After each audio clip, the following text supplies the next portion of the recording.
কলকাতা হাইকোর্টের বিচারপতি দেবাংশু বসাক এবং বিচারপতি মোহাম্মদ সব্বার রশিদের যে ডিভিশন বেঞ্চ, সেখানে আজকে রায় যেটা দেওয়া হয়েছে বা নির্দেশ যেটা দেওয়া হয়েছে 2016 এসএসসির যে নিয়োগ, সেই নিয়োগে 25,000 প্যানেল বাতিল করা হয়েছে। সেই নিয়ে রাজ্য রাজনীতি একেবারে তোলপাড় এবং এই মুহূর্তে এই সময় ডিজিটালের মুখোমুখি হয়েছে বিশিষ্ট আইনজীবী বিকাশ রঞ্জন ভট্টাচার্য। আমি প্রথমেই স্বাগত জানাবো আপনাকে এই সময় ডিজিটালে। ধন্যবাদ। আরেকটি গুরুত্বপূর্ণ প্রশ্ন যেটা সবার মনেই জাগছে, যে সমস্ত শিক্ষকরা চাকরি করতেন তারা বলছেন আমরা অনেকেই যোগ্য, অযোগ্য ছিলাম না, তাহলে এবার তাদের কি হবে স্যার? কে যোগ্য আর কে অযোগ্য ছিলেন তা কিন্তু এই দুর্নীতিমূলক প্রক্রিয়ার থেকে খুঁজে পাওয়া অসম্ভব। সেই জন্যই নির্দিষ্টভাবে কে কোথায় যোগ্য খুঁজে পাওয়া যায়, অতএব গোটা প্রক্রিয়াটাকেই বাতিল করতে হয়। একটা এক ঝুড়ি পচা আমের মধ্যে কোনটা ভালো এটা খুঁজে বার করা সম্ভব না, ওকে বাতিল করতে হয়। এ বিষয়ে আদালত অনেক সওয়াল শুনেছেন, অনেক চিন্তা ভাবনা করেছেন, চিন্তা ভাবনা করেই সঠিক সিদ্ধান্ত নিয়েছেন যে যেখানে নিয়োগ প্রক্রিয়াটাই দুর্নীতিতে কলুষিত, সেখানে যোগ্য অযোগ্য খুঁজে বার করা সম্ভব না, সেখানে সবার চাকরি বাতিল হয়েছে। পুনরায় চাকরি প্রক্রিয়া নির্ণয়, নির্বাচনের প্রক্রিয়া, যোগ্য প্রার্থী নির্বাচনের প্রক্রিয়া চালু হবে, তার মধ্য দিয়ে যোগ্য প্রার্থী বেরিয়ে আসবে। আমাদের রাজ্যে তো যোগ্য মানুষের অভাব নেই। মুখ্যমন্ত্রী মমতা বন্দ্যোপাধ্যায় আজকে বলেছেন এইটা বেআইনি রায় এবং এই মুহূর্তে তিনি শীর্ষ আদালত বা উচ্চ আদালত বা সুপ্রিম কোর্টের দ্বারস্থ। তিনি এই মামলা নিয়ে সরকারি পয়সায় রাজ্য সরকার বহুবার দিল্লি বেড়াতে গেছেন, প্রচুর টাকা খরচা করেছেন, আবার করবেন, জনগণের পয়সায় উৎসব করবেন, কিছু করার নেই, সুপ্রিম কোর্ট যেতেই পারে।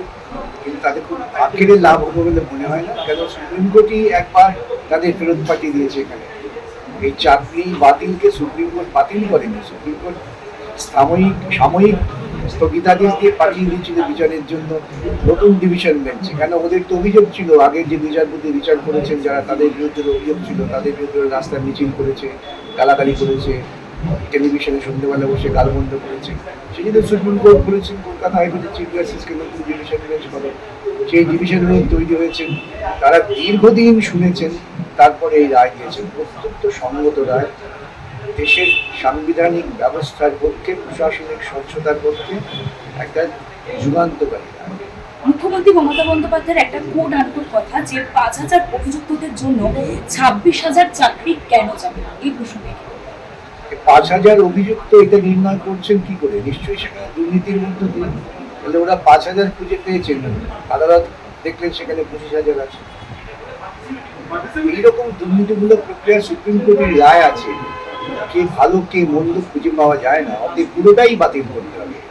আজকে কলকাতা হাইকোর্টের বিচারপতি যে রায় দিয়েছেন, সেই রায়ের পক্ষে আমরা সুপ্রিম কোর্টের অনেক পুরনো জাজমেন্টকে হাজির করেছি, সেসব দেখেই রায় হয়েছে এবং সবাইকে শুনেছেন। আমাদের বরং কম শুনেছেন, বিরোধীদের তো বেশি শুনেছেন। বিরোধী মানে যারা দুর্নীতিমূলক প্রক্রিয়ার পক্ষে সবাই করেছেন, সব শুনেই রায় দিয়েছে।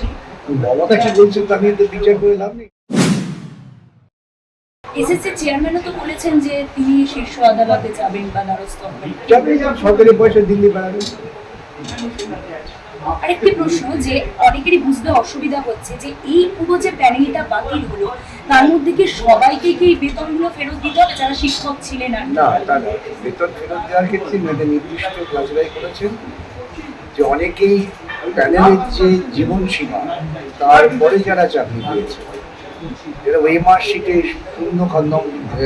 শূন্য ওয়েমার শিট জমা দিয়ে চাকরি পেয়েছে, যারা ওয়েমারে পেয়েছেন শূন্য কিন্তু ডিজিটালি স্কুল সার্ভিস কমিশনের নথিতে আছে 20%, তাদের সবাইকে চাকরি টাকা।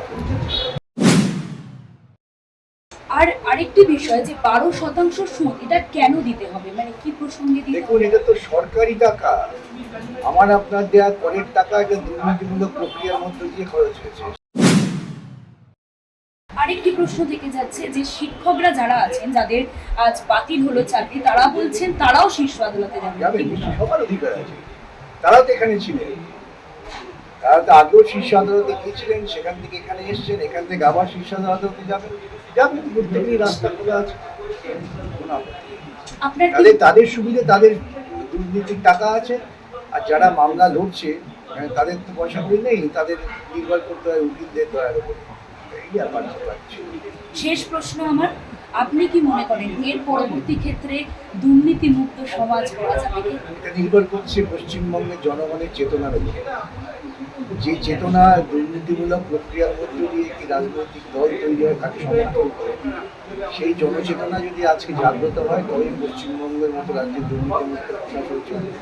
তা না হলে পশ্চিমবঙ্গ অন্ধকারে যাচ্ছে, অন্ধকারে তলিয়ে যাচ্ছে। ভুলে যাবেন না, এই পশ্চিমবঙ্গে আমরা গর্ব করে বলি এখানে বিদ্যাসাগর, রবীন্দ্রনাথ, রামমোহন যারা শিক্ষার আলো বিস্তারের জন্য চেষ্টা করেছে। এই পশ্চিমবঙ্গে 34 বছরে বিনা পয়সায় শিক্ষার ব্যবস্থা করা হয়েছে, সেটাকে ভেঙে দেওয়া হচ্ছে। এটা নির্ভর করছে পশ্চিমবঙ্গের ভোটারদের উপর, তারা তাদের কতটা আত্মমর্যাদা বোধ থেকে ভোট দেবেন তার উপর নির্ভর করছে। নজিরবিহীন রায় আজকে কলকাতা হাইকোর্টে, এবং তার পরবর্তী ক্ষেত্রে বিশিষ্টজনেরা যেরকমটা বলছেন, বিদ্যাসাগরের জন্মভিটে তবেই দুর্নীতিমুক্ত হবে যখন পশ্চিমবঙ্গের মানুষ আরো সচেতন হবে। সবটা মিলিয়ে এই রায়ের পরবর্তী ক্ষেত্রে কি না হয় সমস্ত কিছু আপডেট রাখার জন্য আপনাদের চোখ রাখতে হবে এই সময় ডিজিটালে। এই সময় ডিজিটালের জন্য